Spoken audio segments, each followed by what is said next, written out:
रोम के बाहरी क्षेत्र में बसे एक व्यस्त सैन्य शिविर में मार्कस, एक युवा सैनिक, युद्ध की तैयारियों के बीच खड़ा था। प्रशिक्षण मैदान तलवारों की टकराहट और सैनिकों के पैरों की गूंज से भर गया था।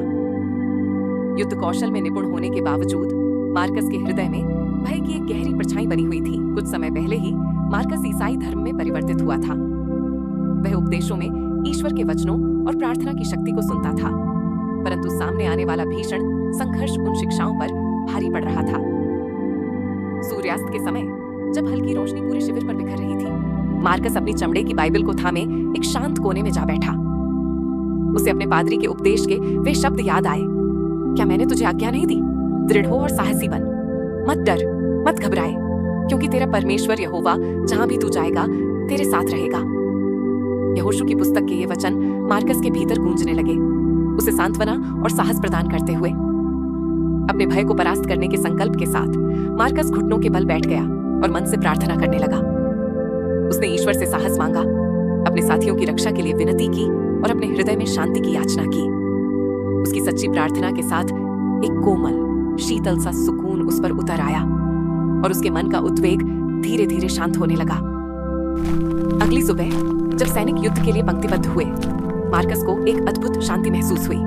युद्ध की उथल पुथल के बिल्कुल विपरीत उसे वे वचन याद आया, स्वयं प्रभु तेरे आगे आगे चलेगा और तेरे साथ रहेगा, वह न तुझे छोड़ेगा और न त्यागेगा। हर कदम पर उसे ऐसा लगा मानो कोई अदृश्य शक्ति उसका हाथ थामे चल रही हो। उसका विश्वास ही उसकी दृढ़ता बन चुका था। युद्ध आरंभ हुआ और मार्कस ने अद्भुत साहस के साथ युद्ध किया। भय पूरी तरह गायब नहीं था, परंतु वह उसके विश्वास और हिम्मत के सामने छोटा पड़ गया।